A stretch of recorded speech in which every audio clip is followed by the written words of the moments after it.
À droite sur cette photo, Philippe Vedovini inspecte les lieux.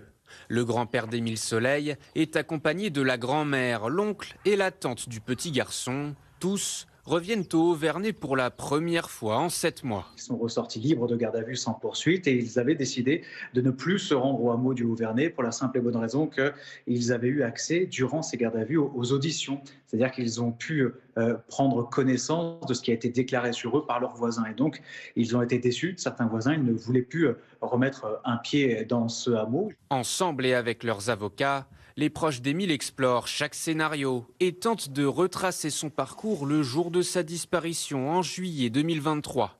D'abord la rue du Four où il a été vu pour la dernière fois, puis l'église Saint-Martin, la chapelle Saint-Pancrace, jusqu'à la clairière où ont été retrouvés des ossements et des vêtements de l'enfant. Objectif affiché, visiter des points clés, selon eux ignorés par les enquêteurs. Nous avons fait le choix de suivre chronologiquement les circonstances de la disparition du petit Émile dans un premier temps, et puis ensuite de revenir sur chacun des lieux qui sont décrits par les différents rapports d'expertise, et encore une fois d'éprouver dans leur contexte le résultat du travail des enquêteurs. Alors cette venue va-t-elle éclaircir le mystère? En attendant, les investigations se poursuivent. Une dizaine d'enquêteurs épaulés par des gendarmes locaux restent mobilisés quotidiennement.